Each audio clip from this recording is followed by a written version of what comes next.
apakah figur politik yang masuk ke sepak bola adalah mereka yang kompeten. Khawatirnya justru sepak bola yang menjadi korban. Jadi kalau sepak bola sekarang bagaimana? Ya sepak bola ini tidak baik-baik saja. Karenanya kita harus benahi. Ada momentum extraordinary congress untuk election ya, kita harus maksimalkan itu. Ini achievement yang saya pikir siapapun deh nanti yang akan pegang PSSI ya. Kalau kita diundang, saya akan wakafkan ini untuk sepak bola Indonesia.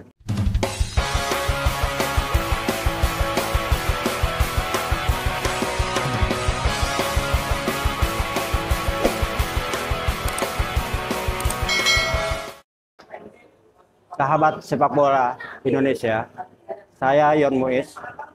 Saat ini bersama Ahmad Syauki Suratno. Beliau adalah Ketua Asosiasi Provinsi Sepak Bola Yogyakarta.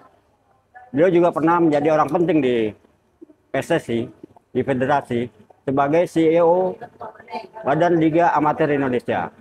Sebelumnya adalah Deputi Sekjen Bidang Marketing, IT, dan Media. Dan sebelumnya juga dia juga adalah Sekretaris Badan Liga Amatir Indonesia. Masuki tanggal 16 Februari nanti ada KLB, Kongres Luar Biasa. Saya sejak 83 mengikuti kongres-kongres. Sepertinya kongres saat ini nuansa politisnya terlalu terlihat. Bagaimana menurut Anda? Ya, makasih Bang Yon. Kita melihat PSSI memang satu entitas yang memiliki otoritas sangat luas di sepak bola, dan sepak bola attractiveness-nya sangat tinggi, magnitude-nya itu besar, sehingga dalam konteks politik ya bisa saja orang-orang politik kemudian masuk ke situ dan ingin mencoba mencari peruntungan di situ. Ini memiliki beberapa sisi. Sisi yang pertama buat dia tentu dia berharap dapat peruntungan, dia dapat popularitas dan seterusnya. Tapi ini tidak selalu menguntungkan untuk PSSI-nya sendiri, untuk sepak bola Indonesia. Karena yang pertama, apakah figur politik yang masuk ke sepak bola adalah mereka yang kompeten. Khawatirnya justru sepak bola yang menjadi korban.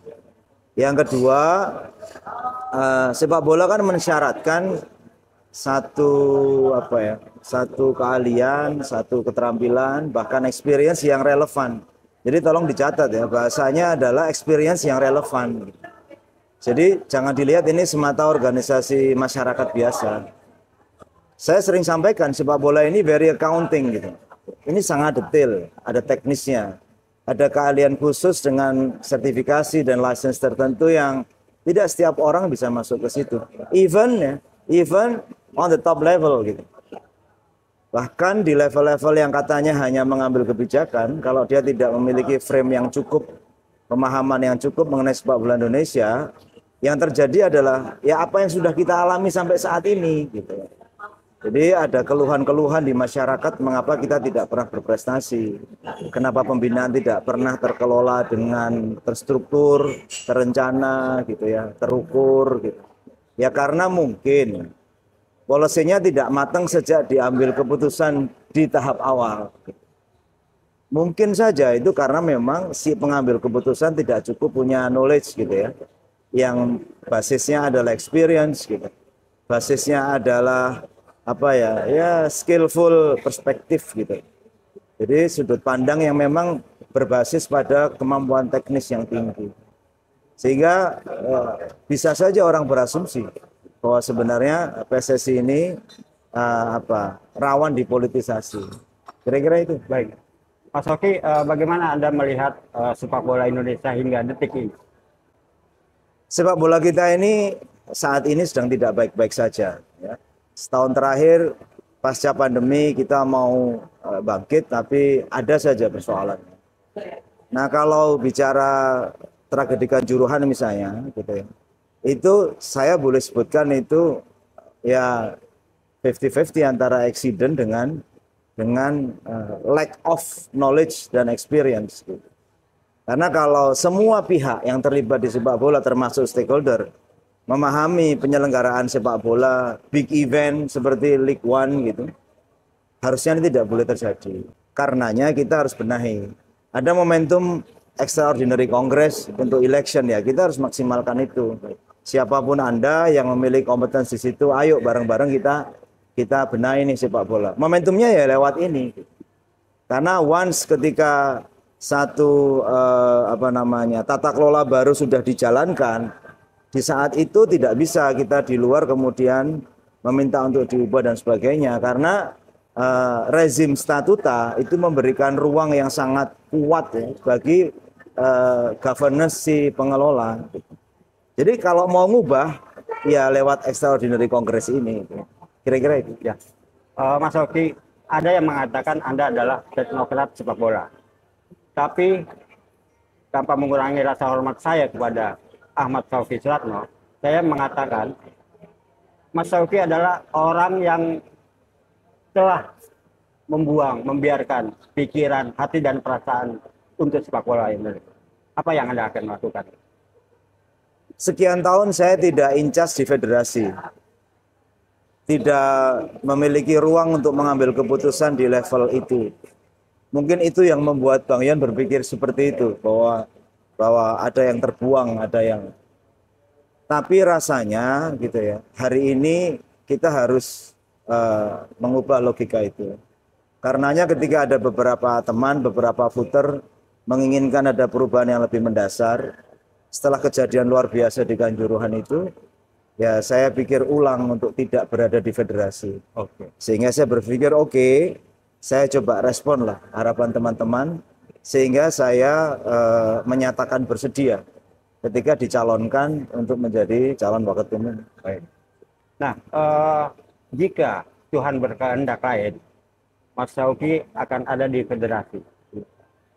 Kalau saya mengikuti perkembangan sepak bola Indonesia, banyak kerusakan-kerusakan yang harus diperbaiki. Menurut Mas Syauqi, kerusakan apa sih yang lebih penting untuk diperbaiki? Ya, saya memaknai itu dengan diksi proper, improper gitu ya. Jadi menurut saya yang disebut kerusakan Bang Yon itu kan karena pengelolaan yang tidak proper. Governance di PSSI, development yang tidak terstruktur, national team yang tidak terkelola sejak dari recruiting gitu ya, tidak preparation-nya tidak bagus gitu. National competition yang kehilangan substansinya gitu. Dan ini semua bisa diselesaikan step by step dengan ya kita tata ulang organisasi ini. Bahasa saya ini revitalisasi organisasi gitu. Kemarin pasca kejadian Kanjuruhan kan kemudian ada istilah transformasi sepak bola Indonesia gitu ya. Nah, mestinya dengan skema itu kita turunkan menjadi beberapa langkah yang lebih konkret gitu. Jadi harus ada upaya serius, tidak hanya mereka yang memang berada di federasi atau di asosiasi atau klub gitu. Tapi stakeholder juga harus bersama-sama duduk gitu. Stakeholder ini penting ya. Saya sering menyampaikan di banyak forum sejak saya menjadi CEO saat itu, saya katakan bahwa football is the reflection of its society gitu. Jadi sepak bola itu refleksi masyarakatnya. Kalau masyarakatnya tidak siap untuk bersama-sama membawa sepak bola lebih baik, ya berat juga bagi federasi dan asosiasi gitu. Masyarakat itu siapa? Masyarakat itu stakeholdernya. Ada teman-teman media, ada teman-teman fans, ada industri gitu, ada ya macam-macam ya. Itu semua kita ajak duduk sama-sama untuk memastikan sepak bola kita ini betul-betul berada pada track yang nanti akan decided after extraordinary congress gitu. Jadi kita akan punya roadmap baru gitu. Dan di sana ya kita sama-sama kawal ini, whether Anda di dalam atau di luar gitu. Maksud saya itu gitu ya. Supaya sepak bola kita betul-betul seperti yang diinginkan gitu. Saya belajar banyak, saya mengalami dan saya mengambil keputusan di sekian puluh tahun pengalaman saya di sepak bola, itu melihat bahwa memang tidak bisa dipisahkan antara football family dengan stakeholding prosesnya ini. Proses kita menjalin komunikasi dan koordinasi dengan pihak-pihak di luar ini, terutama di Indonesia gitu. Jadi dalam konteks itu maka sebaiknya memang program-program ke depan ini ya harus mampu terkomunikasi baik dengan semua stakeholder, sehingga muncul dukungan, kemudian sepak bola kita akan berlari lebih cepat. Di Asia, di ASEAN bahkan, itu peran stakeholder itu kan juga penting. Sehingga kita lihat beberapa kawan kita, tetangga negara kita kan mulai kelihatan kualitas teknis permainannya kan juga kelihatan. Ya, pendek, cepat, rapat, mereka main begini, begitu gitu. Sementara kita masih mencari pola nih. Kita ganti national head coach, kita masih cari pola baru gitu. Technical director kita sedang mendesain satu technical roadmap gitu, tapi timnya harus jalan nih. Nah, ini kayak gini-gini ini kan harus ada semacam apa ya, transition plan gitu ya. Nah, harapan saya siapapun yang nanti terpilih ya, kalau misalnya kita semua ada di dalam, maka kita akan dorong itu. Ya, roadmap-nya akan bagaimana, untuk long term-nya bagaimana, medium term-nya bagaimana, dan di depan mata timnas harus main itu harus bagaimana. Gitu. Saya pikir itu. Baik, Mas Sauki, saya tetap bertahan dengan kalimat Mas Sauki sudah meluangkan, menghabiskan, merelakan pikiran, hati, dan perasaan untuk sepak bola Indonesia. Pasti ada yang bertanya, apa sih yang sudah Mas Sauki lakukan untuk sepak bola Indonesia? Iya,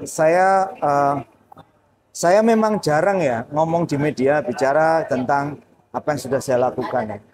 Tapi mungkin saya bisa cerita saja bahwa pertama kali saya masuk federasi itu karena saya diundang oleh bapak-bapak pimpinan saat itu dan ditanya begini, untuk sepak bola Indonesia yang semacam itu artinya waktu itu tidak teratur dan sebagainya, ada isu match fixing, ada isu macam-macam gitu.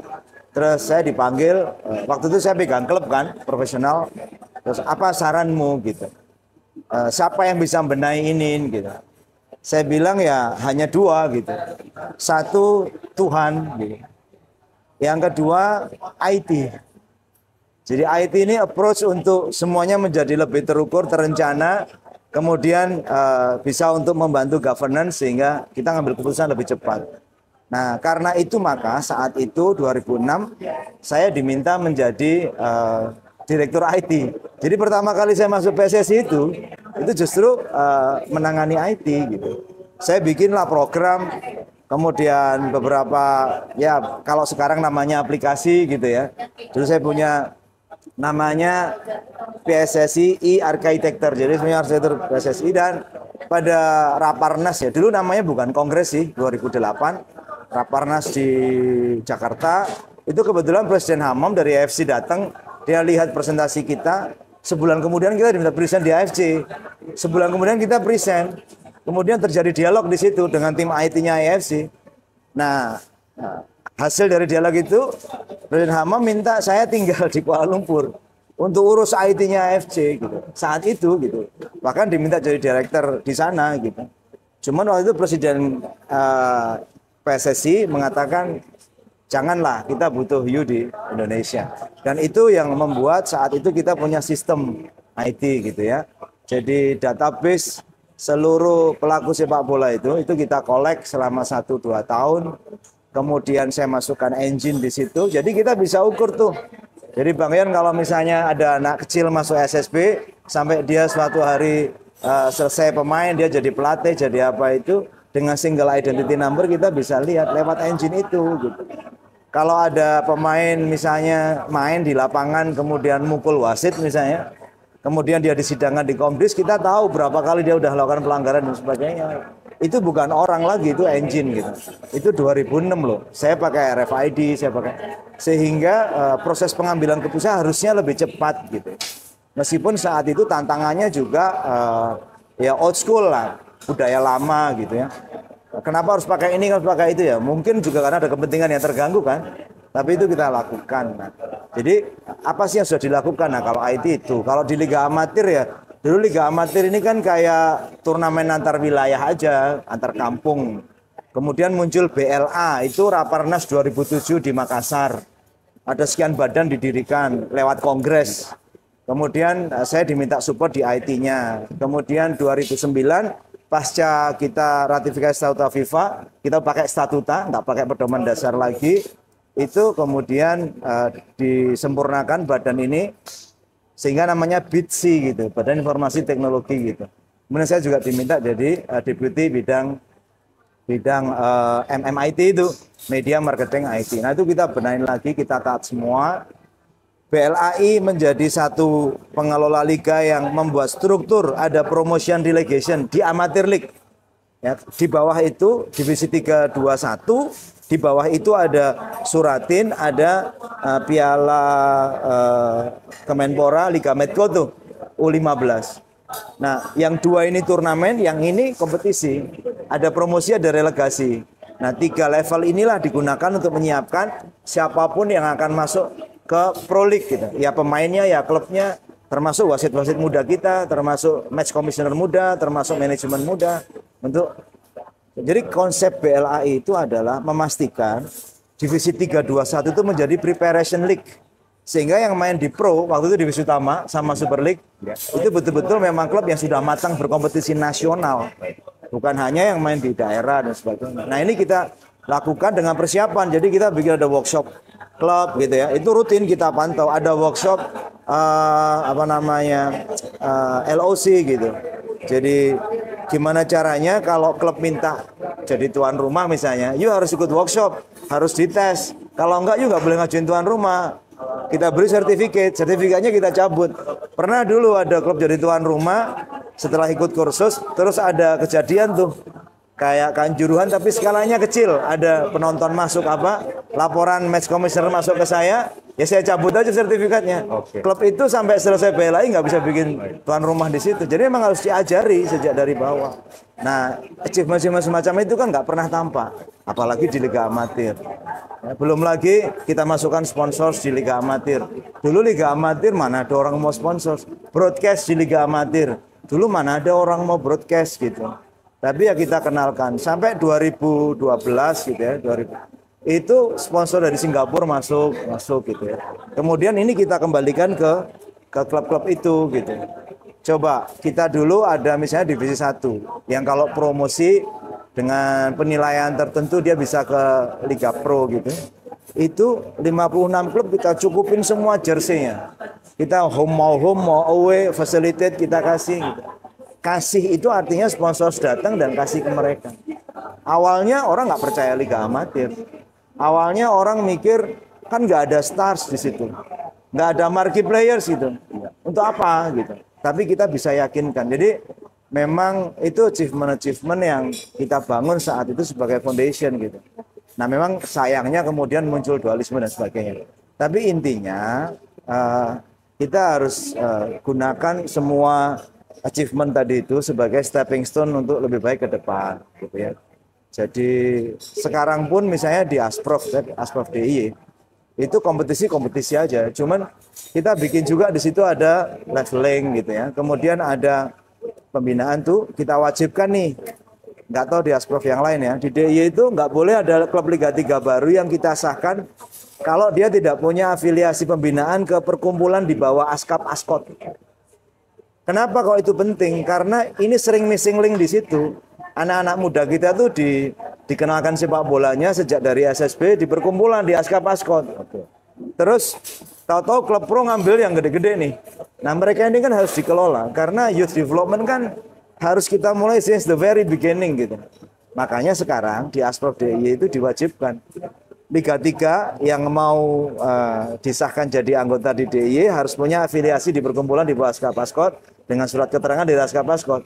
Harus punya SSB. Jadi sekarang di Jogja ada tangga pembinaan nih, SSB, perkumpulan, Liga 3, Liga 2, Liga 1. Nah ini tahapannya, detailnya suatu hari deh saya ceritakan. Tapi memang harus begitu. Ini achievement yang saya pikir siapapun deh nanti yang akan pegang PSSI ya. Kalau kita diundang, saya akan wakafkan ini untuk sepak bola Indonesia. Baik. Mas Oki, kalau memang ada obsesi, adakah obsesi yang belum terwujud Mas Oki untuk sepak bola Indonesia? Kalau Allah kasih saya kesempatan, saya ingin melihat sepak bola Indonesia main di Piala Dunia. Terakhir, ya. Mas Oki, adakah yang ingin Anda katakan untuk sepak bola Indonesia? Mari kita jaga sepak bola kita ini dengan kesungguhan hati, dengan keikhlasan, dan hanya integritas yang bisa memastikan itu berjalan. Dan integritas itu harus kita mulai dari diri kita. Kita tidak bisa menuntut orang punya integritas kalau kita sendiri itu tidak melakukan itu dalam aktivitas kita sehari-hari, dalam setiap proses pengambilan keputusan sepak bola, di asosiasi, di federasi, di klub gitu. Jadi rasanya sepak bola kita ini akan maju, bangkit, kalau ini kita dorong bersama-sama. Baik yang di dalam yang mengambil keputusan, football family, maupun di luar gitu. Jadi pastikan masyarakat kita betul-betul support sepak bola. Karena saya sangat meyakini football is the reflection of its society. Baik, Mas Sauki. Terima kasih Bang Yan. Sukses ya. Sahabat sepak bola, saya sudahi obrolan dengan Ahmad Sauki Suratno dengan satu kalimat, sepak bola Indonesia bersama selama-lamanya.